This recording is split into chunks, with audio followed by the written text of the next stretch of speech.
A 33-year-old starter who's pitched 50 innings over the last 3 seasons combined. A converted reliever who wasn't anywhere close to the fantasy radar before last season and now has a hamstring injury before spring training even starts. A closer switching leagues who now has 3 other guys competing with him for saves. What do these players all have in common?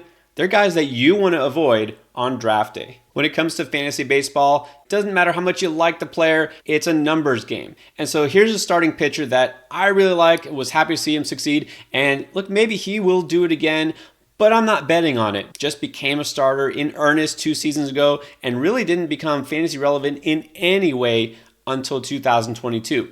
It was definitely a breakout, a guy that you just scooped up off of waivers for nothing early in the season and rode him all year. The strikeout numbers were there, the wins piled up. It's everything that you could want, and really no reason to see that he would regress except that we haven't really seen him do it over an extended period.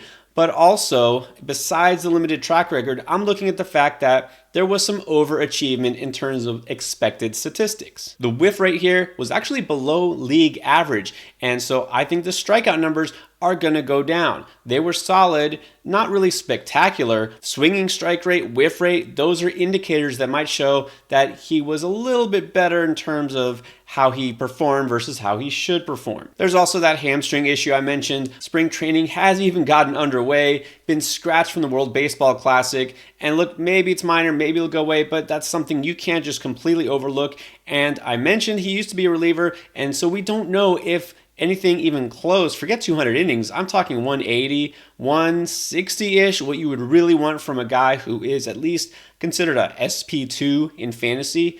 I don't know that he can really approach that over a full season. So as much as I like Nestor Cortez, especially since he's from Hialeah, close to where I grew up in Miami, he is a top 100 overall draft pick in fantasy baseball early on. And I just don't know if I can reach that high on him just knowing all the red flags I mentioned already. Now here's a guy in that same division that I have no problem staying away from because I've been doing it for years now and I'm going to continue to do it. The red flag is very big and very obvious. It is health. Pitched a whopping 5 2/3 innings in 2022, pitched 42 2/3 in 2021, and pitched 0 innings in 2020. So the argument goes, well, if he stays healthy for even close to a full season, you're getting such a great discount, elite stats at a minimal price. Here's the thing, it's not just the injury risk. There are some reasons to think he's not exactly the same pitcher. Over those last couple of seasons when he pitched, his hard hit rate, which used to be elite, has now gone up, at least to league average, and back in 2019, his ERA got up to 4.40. The velocity, I cannot expect it to be anything close to what it used to be. I know Chris Sale used to be a guy that was the anchor of your staff. Those days are gone, the age, the injuries, and I just don't know that he will have the same stuff anymore. To me, this is just a burn pick waiting to happen. Let me warn you away from another veteran starting pitcher, guy who's actually older than Chris Sale by a year. Now, the other end of the spectrum, this is a player who has been eating innings effectively for multiple seasons, racking up wins, 15 victories last year. Decent strikeout numbers, the velocity isn't great, but he manages to get by with his stuff. The question for me isn't so much, can he continue to do this, but will he be as effective as you want from a guy who you kind of are looking at as a mid-rotation anchor for where he's being drafted? The K rate is not elite, I'll tell you that. So you're really depending on him staying healthy, eating up those innings, chalking up those victories. And so I'm concerned because the park factor is going to be drastically different. Going from pitcher-friendly Citi Field in New York, now going to what is becoming kind of more of a bandbox in Rogers Center in Toronto. That was already an offensive-friendly environment, and now there's word that some of these new dimensions are going to make it even easier for balls to clear the fence. Chris Bassett of the Toronto Blue Jays now this year, moving over from New York, is a guy who's never given up a ton of home runs, and in fact his ground ball rate did increase quite a bit last year. But again, I'm worried that he's going to look better on paper compared to what he did last year toward this year. So I'm lowering expectations, and for me, my expectations for him weren't really that high. Again, you're depending on the fact that he'll be out there every 5 days, he's going to rack up wins. Those are some hard things to guarantee.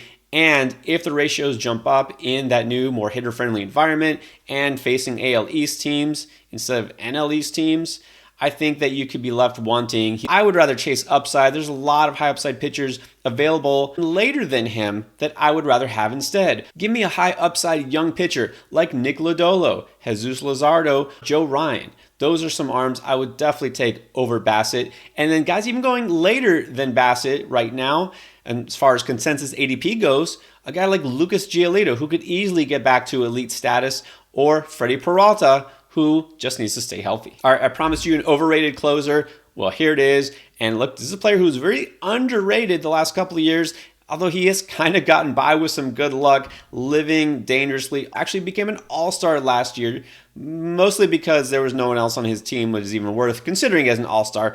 But still, he earned it. He helped you in fantasy, and that's all out the window now. So I already talked about park factors. How about going from the most pitcher-friendly, for real this time, in Detroit to now Philadelphia instead? And when you look at the stats, you see that the exit velocity is definitely far from favorable. Some terrible numbers as far as pitchers go. Let's combine that with a career 13% walk rate. That's right, 13% walk rate for a closer.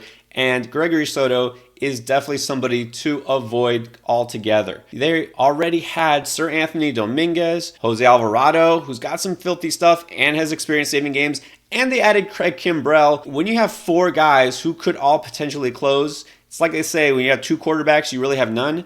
Well, if you have four closers, what do you have? You have a mess of a bullpen. This is why when you speculate on closers on draft day, you don't look at how many saves they had the year before or in their career. You have to project who might get saves the year ahead. Now I want to talk about a pitcher who actually did end his season in Philly last year, but by way of LA, and now back in LA, just a different team in a different league. A former elite starter, a guy who's considered one of the top young aces in the game.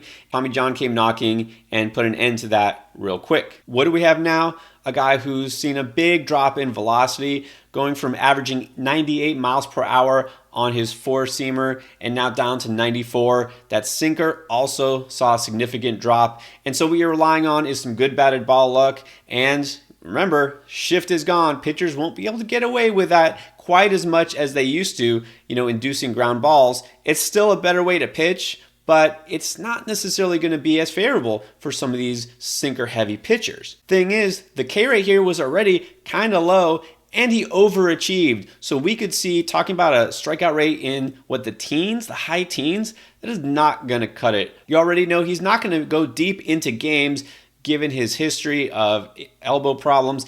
And then you have the fact that, there's a really good bullpen behind him and plenty of guys who are ready to take over. You're not going to count on as many wins as you might think. You're not going to get the K totals. And of course, there's always the danger that you're getting on IL stint. So even if Noah Syndergaard looks to be a great value later in drafts, again, don't get hung up on the name and what he used to be.